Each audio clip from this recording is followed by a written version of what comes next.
Here we go again, guys. The worst game that I played in 2025.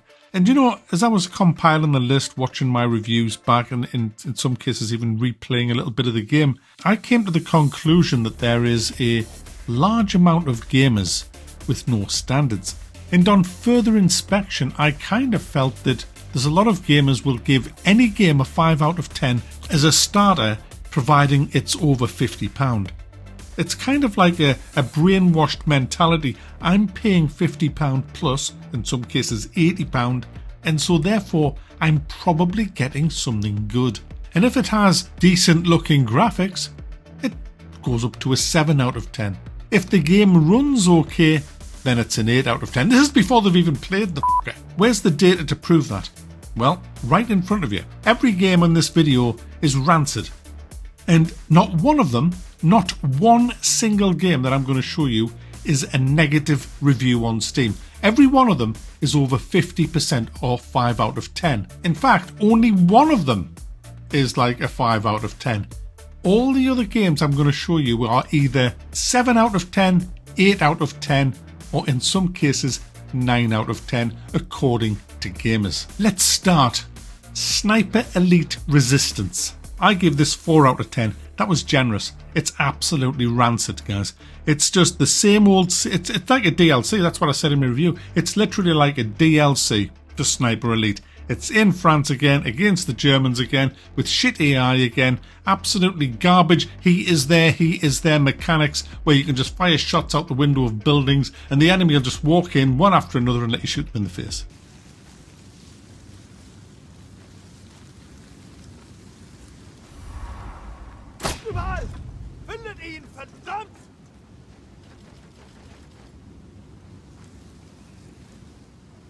That grass could offer solid cover.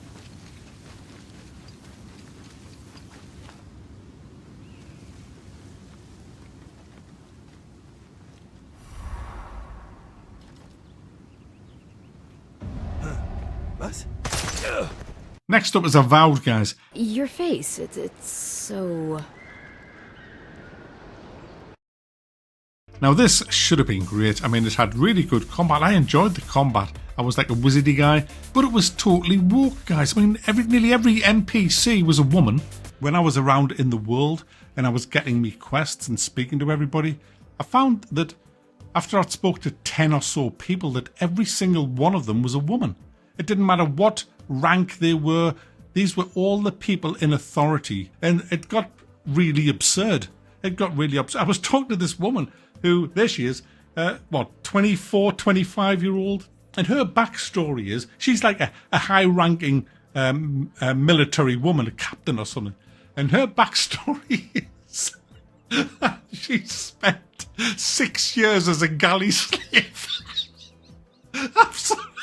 She looks like she's never even broke a fucking fingernail in her life. Big shame, big shame. Next up, guys, we have Assassin's Creed Shadows. Now, the reason this is in here is because there's a lot of reasons. Firstly, it got put back about 8 months. They shot themselves when they saw that the bar had been raised with Baldur's Gate and Kingdom Come, and they thought, shit, look what we've got, it's garbage, it's woke nonsense. And so they desperately tried to fix that. I mean, that's what I believe. I mean, you know, I don't have the proof of any of that, but I believe they shot themselves when they saw the competition, and they still managed to turf out this woke pile of shite about a black samurai in feudal Japan. Why not make a Japanese one? I mean, what the hell? And even then, the combat was shit, the AI was shit. Just more AAA slop for 80 quid, guys. 80 quid. My goodness, what a joke. Rolling around the floor like a complete prick. Rolling around like a prick. Rolling around the floor like a complete prick. Rolling around like a prick. Next up, guys, is Valet Simulator. When I reviewed this, it was 91% positive on Steam. This absolute rancid pile of dung. And then, guys, just when you think it couldn't get any worse, the I've shipped me pants car thief arrives. He teleports in from the Starship Enterprise with his pants full of diarrhea, starts to rob the car, and then you go after him, and because his pants is full of diarrhea, he has to run in a silly way, and you chase him around the streets until... And then when you can't grab him, the police materialise from the Starship Enterprise, and he's nicked Gav. And then you go back to getting the keys out the box as the guy comes out the brothel. You give him the... Guys. Now, guys, the next game, Journey Through the Undead, can't possibly win because it hasn't even been released yet. But I'm going to give it an honourable mention because I was sent an early copy of it, but it has still yet to be released. Here's a clip.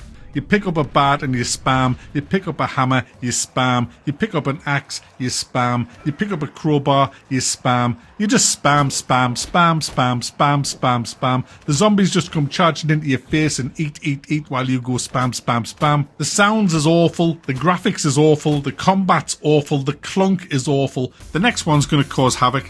Metal Gear Solid Snake Eater. Laughably bad characters. Laughably bad combat in an absolutely ridiculous story. Then you have a boss fight with Twiddly Finger Man, Twiddly Finger Camp Man. He's a very camp twiddly. He twiddles guns around all the time. His fingers. He shows off and he does dances. In fact, not everybody dances in this. It's a dance game. It's like Dance Off. Every new character does this camp dance. They all do their lovely dance. I don't think... Snake does some dances. Snake does this dance when he gets out of a helicopter, when he parachutes down. He lands on the floor and then doesn't move for 30 seconds. He just stands there frozen. And then he stands up, and instead of taking off the stuff that he has to like a normal person, he does it like a dance.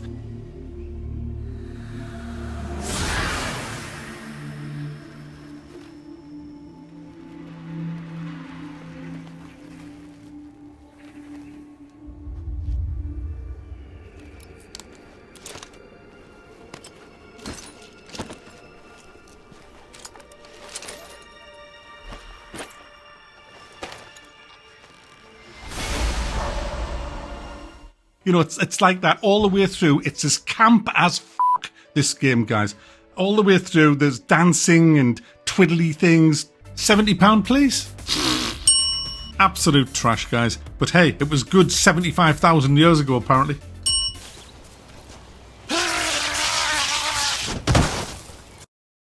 Mafia The Old Country, guys. Another example of almost AAA slop. It's 50 quid, guys. X-ray vision, awful combat, bad voices, hand-holding everywhere with the paint. It just sums up what is AAA shite.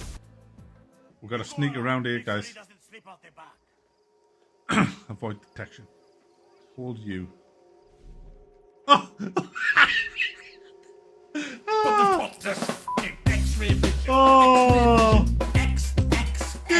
Oh my fucking... Of course! Of course! Of course! Of fucking course, guys. I said, that's not fun. Not very good. It's not a good game. No. 5, 6, 7, 8.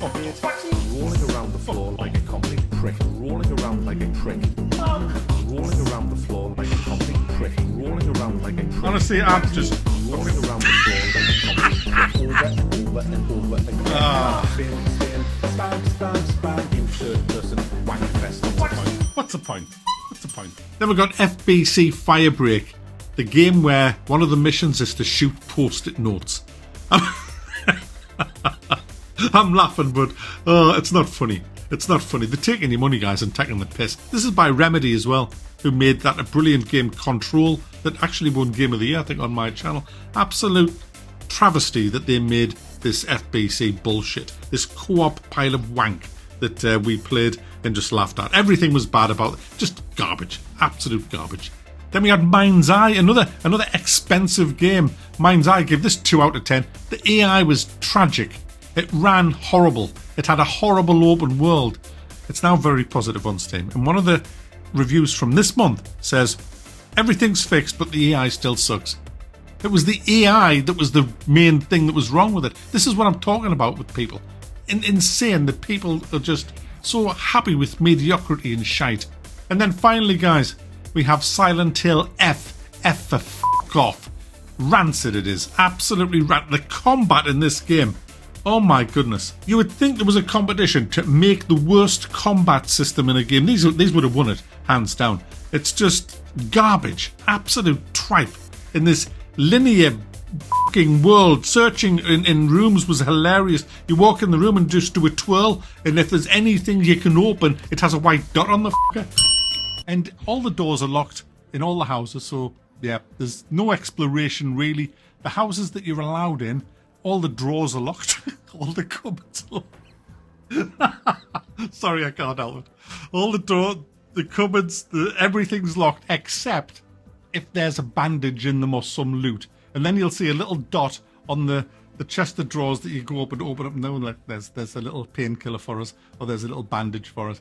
There's no exploration. It's just like you just run around the room and look for a dot. It's like Dot Hunter extravaganza. You just run around everywhere in the world looking for dots. And if you see a dot, loot. Zero immersive exploration.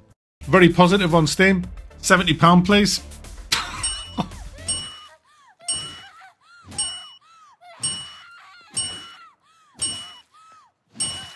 So who should win this? I don't know. There was no Gollum, guys. There was no Gollum this year. There was no outstandingly bad game that was just head and shoulders below the rest. So it doesn't really matter who I give it to. Do you know the worst thing about it all is? AAA just didn't show up this year yet again. It's been a good year for games, but not for the big games, as I've just shown in this video, where they're nearly all over £50. But I'm going to give the worst game of this year to Assassin's Wank Balls, simply because it's a £70 game that couldn't even give you a Japanese protagonist, and the other protagonist is a little girl that you switch to, looks about 16 years old and weighs about as much as a packet of crisps. That's chips if you're American. The combat was shit. It has X-ray vision. It has all the bullshit you would expect from a Ubi Wank game. So there you go. Worst game this year, Assassin's Wank Balls.